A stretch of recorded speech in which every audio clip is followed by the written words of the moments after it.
Welcome to the Deep Dive. We're here to cut through the noise and get straight to the core insights from, well, some really detailed research out there. Exactly. And today, we're looking at the homeowner of the future, the prosumer, the person whose house might just become its own little power company. It's a huge shift, really, moving away from that old model, the centralized utility, Yeah. and bringing energy management right into, well, your own home. So our mission today is to get a handle on the roadmap for this, technically and financially.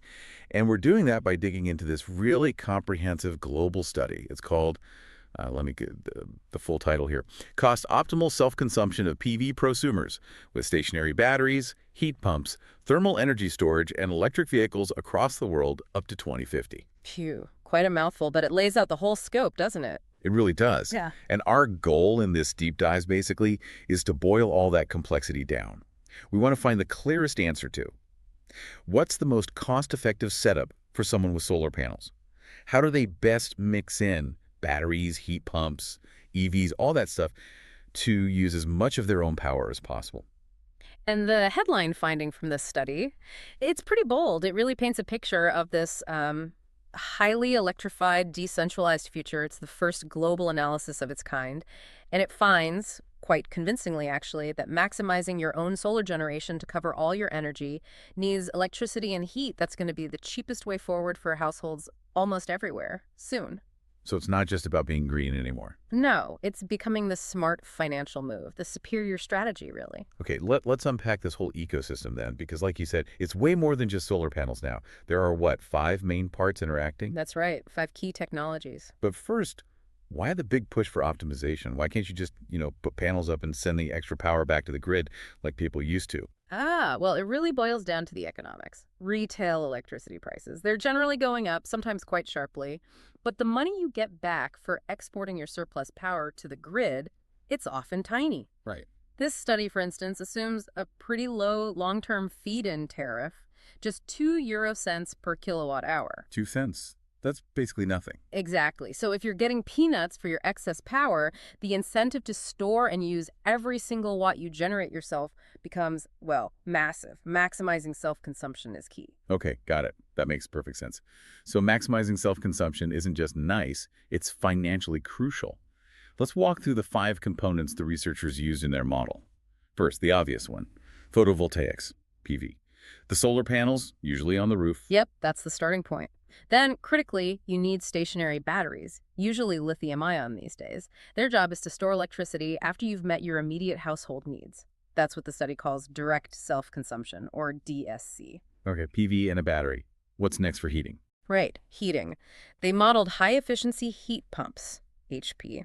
Specifically, they chose ground source heat pumps because they tend to be very cost-optimal and efficient over the long run.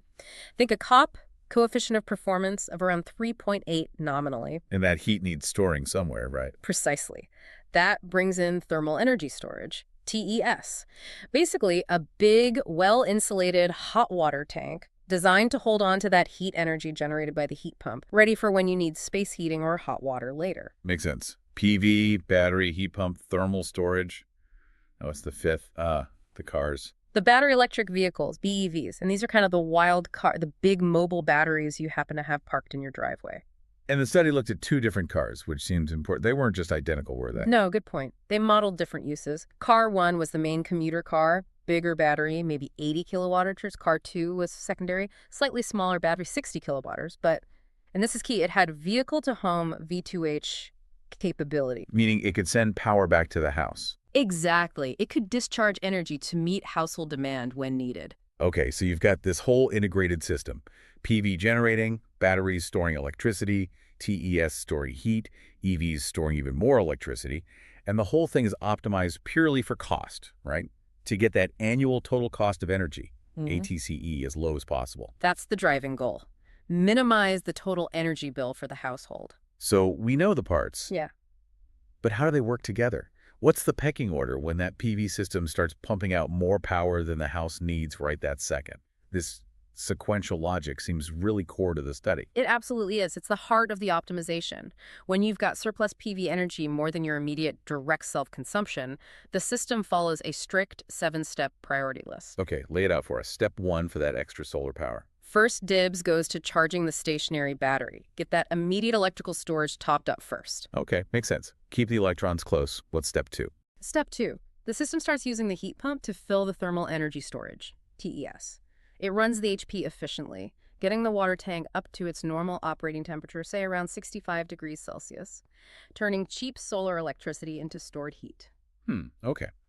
Quick question though, why charge the battery before the thermal storage? Isn't storing heat generally cheaper per unit than storing electricity in a battery? That's a really good question. And yes, thermal storage can be cheaper per kilowatt-hour, but the stationary battery is essential for other things like powering the house in the evening when the sun's down and, crucially, for charging the electric car, car 1, early in the morning before it leaves. We'll get to why that timing matters. So it's about managing the whole day's energy flow, not just the absolute cheapest storage unit. Okay. So the battery plays a key role in enabling other parts of the system later. Got it. So stationary battery first, then normal heat storage. What's next? The cars. That's right. Priority 3 is charging car 2, the V2H capable one, if it's plugged in at home. Then priority 4 is charging car 1, the commuter car, again, if it's home. The V2H gives car 2 that slight edge in priority. Right. So batteries charged, heat tanks at normal temp, both cars, if home, are charging. That feels like a lot of energy absorbed already. Is there more? There is. We're still trying to absolutely maximize using that solar power locally. So the clever step 5 is to further fill the TES. Push that thermal storage beyond the normal PEP, maybe up towards 90 degrees C, its maximum safe limit. Like superheating the water. Kind of. Yeah. The heat pump might run a bit less efficiently doing this, maybe a COP of 3 instead of 3.8, but it's still better than exporting the power for almost nothing. It's soaking up every last bit of useful PV energy. So the heat tank acts as the final buffer, the last resort before you give up and send power to the grid. Precisely. Only after all those 5 internal storage options are exhausted, stationary battery, normal heat, car 2, car 1, extra heat, only then does the system take step 6, which is, oh wait, I might have miscounted. Let me retrace. 1, DSC, then surplus goes to 2, stationary battery, 3, TES, nominal, 4, car 2, 5, car 1, 6, TES, additional filling.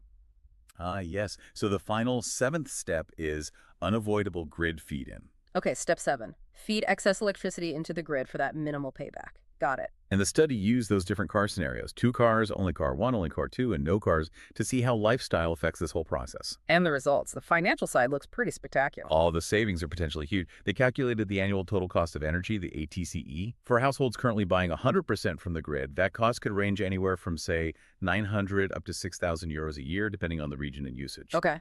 But with these optimized PV prosumer systems, in the best case scenarios, that ATCE drops dramatically, down to a range of maybe 550, 500 euros per year. Wow, that's a massive potential reduction. The study mentioned percentage savings, too. Yeah, compared to just sticking with full grid supply, these optimized systems could cut your total energy costs by up to 80% by 2030, and potentially up to 90% by 2050. 90%. That's incredible. And you mentioned earlier, this isn't just future gazing. For many places, making your own power with solar plus storage is already cheaper than buying it. Grid parity is here for some. Absolutely. The data showed that PV plus storage was already paying off in many regions with high electricity prices back in 2015. But what's really interesting is how adding the electric vehicles speeds up reaching that parity point everywhere else. How so? Where's the last place on Earth projected to hit grid parity in their model? According to the study, that would be places like Tajikistan and Kyrgyzstan. In the scenario with the most storage, the 2 cars scenario, they're projected to reach grid parity between 2025 and 2030, which is, practically now. Very soon. But what if you don't have those big EV batteries adding storage capacity? Well, then the timeline shifts back quite a bit. If you look at the only car 1 scenario, the commuter car without V2H, or the no car scenario, those last regions don't really hit profitability until somewhere between 2035 and 2040. So having that mobile storage, especially the big batteries in modern EVs, literally pulls the global profitability forward by maybe 5, even 10 years. That's what the modeling suggests, yes. Makes a big difference. The researchers also gave a kind of rule of thumb for sizing the system, didn't they? To stop people from overspending on the stationary battery part. They did. It's a useful guideline. They found that the most cost-effective systems generally stayed below a certain ratio. 2 kilowatt-hours kilowatt of battery capacity for every 1 kilowatt peak kilowatt of solar PV installed. So a 10 kilowatt solar system, You probably don't need more than a 20 kilowatt stationary battery, roughly speaking. Exactly. Going much beyond that 2-to-1 ratio often means you're spending too much on the stationary battery, especially if you have an EV, particularly one with V2H sitting there.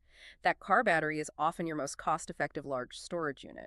That's a really practical takeaway. Yeah. Don't necessarily buy the biggest home battery on the market if you've got, say, 140 kilowatts of storage capacity already sitting in your two EVs in the garage. Precisely. Use the assets you have. Okay, let's switch gears slightly. We've talked cost, now let's talk performance. How much of their own generated power do these systems actually end up using? That's the self-consumption ratio, SCR, right? Yes, the SCR. The study found it tends to level off somewhere between 30% and 60% by 2050 across all the different scenarios. 30 to 60%. That might sound a bit low to some people aiming for like 100% self-sufficiency. Why doesn't it get higher? It comes back to the cost optimization. Solar PV costs are projected to keep falling so dramatically. It actually becomes more economical overall to slightly oversize your PV system, generate more than you can possibly store or use sometimes, and just accept that low feed-in tariff for the excess rather than investing enormous amounts in extra battery or thermal storage capacity just to capture every last drop and hit 100% SER. 60% self-consumption with very cheap generation beats 100% self-consumption with extremely expensive storage. Right, the economics favor generation over massive storage investment. Yeah. But within those SCR figures, there was a really surprising finding, almost a paradox, related to the car scenarios. Yes. This was fascinating. You'd think the scenario with car 2, the world with V2H that can send power back to the house, would always have the highest self-consumption ratio. But sometimes, the scenario with only car 1, the commuter car without V2H, actually achieved a higher SCR. How on earth does that work? It feels totally backwards, doesn't it? But it boils down to that operational sequence and specifically the early morning routine. Remember, car 1 is the commuter. It needs to be charged and ready to go, usually early. Okay. So to guarantee car 1 has enough charge, the system has to use the stationary battery overnight or very early in the morning to push power into car 1. Right, so the stationary battery gets drained down significantly before sunrise to make sure the commuter car is full. Exactly, which means when the sun does come up and the PV panels kick in, that stationary battery starts the day with a very low state of charge. It's basically empty and ready to immediately soak up all that fresh morning solar generation. So by forcing the battery to empty itself for the car, it creates maximum capacity to absorb new solar power right when it starts being generated, boosting the day's overall self-consumption. Precisely. In the only car 2 scenario, because car 2 is often home and provides flexible storage itself and can even power the house via V2H, the stationary battery doesn't need to be drained so aggressively overnight. It often starts the solar day with a higher charge level, meaning it can absorb less of that initial morning PV burst. Wow, that's quite subtle. It's like the dumb commuter car indirectly forces a more optimal daily charging cycle for the stationary battery, leading to higher self-consumption overall, even without V2H helping out later. That's deep. It really highlights how complex these energy flows can be when you optimize them purely for cost and self-consumption based on specific needs, like commuting. Beyond just electricity self-consumption, the study also looked at how well these systems cover the total energy needs, right? Yeah. Electricity demand, DCR, and heating demand, HCR. Yes, demand cover ratio and heat cover ratio, looking at the bigger picture of self-sufficiency. And the results there were pretty impressive too, even in places without perfect sunshine year-round. Definitely. In sunny places like Australia or parts of Southeast Asia, the model showed you could theoretically cover almost 100% of both electricity and heat demand by 2050. Okay, maybe expected in sunny regions, but what about somewhere like, say, Germany or the U.S. Midwest with real winters and cloudy days? Even there, the coverage was remarkably high. We're talking 90-95% of electricity demand covered, and maybe 85-95% of heating demand covered by the optimized system by 2050. That's still incredibly high self-sufficiency. It is, and consistently, those higher coverage ratios were achieved in the 2-car scenario compared to the no-car scenario. Again, proving that having that mobile battery storage really helps smooth out the intermittency of solar, especially for covering heating loads. Right, the EVs act as buffers. Exactly. Okay, so let's try and synthesize this. We dove into this huge study, cost-optimal self-consumption of PV prosumers with stationary batteries, heat pumps, thermal energy storage, and electric vehicles across the world up to 2050. And the big takeaway seems crystal clear. Combining solar PV with Batteries, heat pumps, thermal storage, and especially electric vehicles is, looking forward, the smartest financial path for homeowners. It slashes energy costs and enables really high levels of energy independence pretty much anywhere in the world. That sums it up nicely. It's a powerful combination. Though, just to add a bit of critical perspective, the researchers themselves noted a couple of limitations. Right, a good point. What were they? Well, first, they used global average costs for all the equipment. Obviously, actual prices can vary quite a bit depending on local taxes, installation labor costs, supply chains, things like that. Sure, local conditions matter. And perhaps more significantly for the future, they assumed static electricity prices from the grid, flat rates. But we're seeing more and more dynamic pricing, time of use rates. Where electricity costs more during peak evening hours, for example. Exactly.